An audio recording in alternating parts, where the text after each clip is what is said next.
ভেজাল মশলা তৈরি করে বাজারজাতের অভিযোগে চট্টগ্রামের বাকলিয়া থেকে ১০ ব্যবসায়ীকে আটক করেছে র্যাব। এ সময় বিষাক্ত রাসায়নিক রং মেশানো বিপুল পরিমাণ হলুদ মরিচ ও ধনে গুঁড়া জব্দ করা হয়।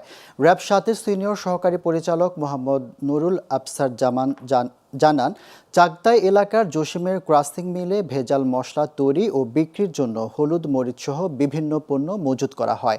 এমন তথ্য পেয়ে মঙ্গলবার সকাল ১১টায় অভিযান চালানো হয়। এ সময় ভেজাল রং মেশানো প্রায় ৬০০ কেজি হলুদ মরিচ ও ধনিয়া গুঁড়া এবং ১২ কেজি ভেজাল রং ও রাসায়নিক পদার্থ জব্দ করা হয়।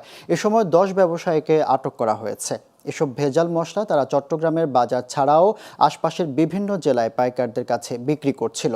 আটকদের সংশ্লিষ্ট থানায় হস্তান্তর করা হয়েছে।